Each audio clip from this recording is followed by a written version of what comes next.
இன்றைக்கு ஸ்டாலின் ஆட்சி பொறுப்பு ஏற்றவுடன் 5 ஆண்டுல 5 லட்சம் கோடி கடன் வாங்கியிருக்கிறீங்க. 5 ஆண்டுல 5 லட்சம் கோடி. இன்றைக்கு தமிழகத்தில் 73 ஆண்டு காலம் பல்வேறு கட்சிகள் ஆட்சி புரிந்திருக்கின்றன. 2021 வரை தமிழ்நாட்டுடைய கடன் 4,85,000 கோடி. திராவிட முன்னேற்ற கழகம் 2021 2026 வரை 5 ஆண்டு காலம் ஆட்சியில் 5 லட்சம் கோடி கடன் வாங்கிட்டீங்க. இந்த கடனை யாரு கட்டுறது? மக்கள் தான் கட்ட வேணும். ஏதோ அங்க வர்றீங்க, நானும் பேசுறேன், நீங்க கேட்கறீங்க, வீட்டுக்கு போயிடுறீங்க. நல்லா மக்கள் ஞாபகம் வைத்துக் கொள்ள வேண்டும். அத்தனை கடன்காரன் ஆக்கிட்டார் ஸ்டாலின்.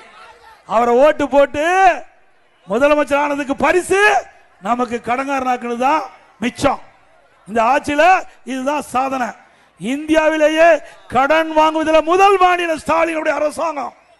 எப்பொழுது பார்த்தாலும் ஸ்டாலின் சொல்றார் இந்தியாவுக்கே முதன்மை மாநிலம் என்று. ஆமா, எதுல முதன்மை மாநிலம்? கடன் வாங்குறதுல முதன்மை மாநிலம்.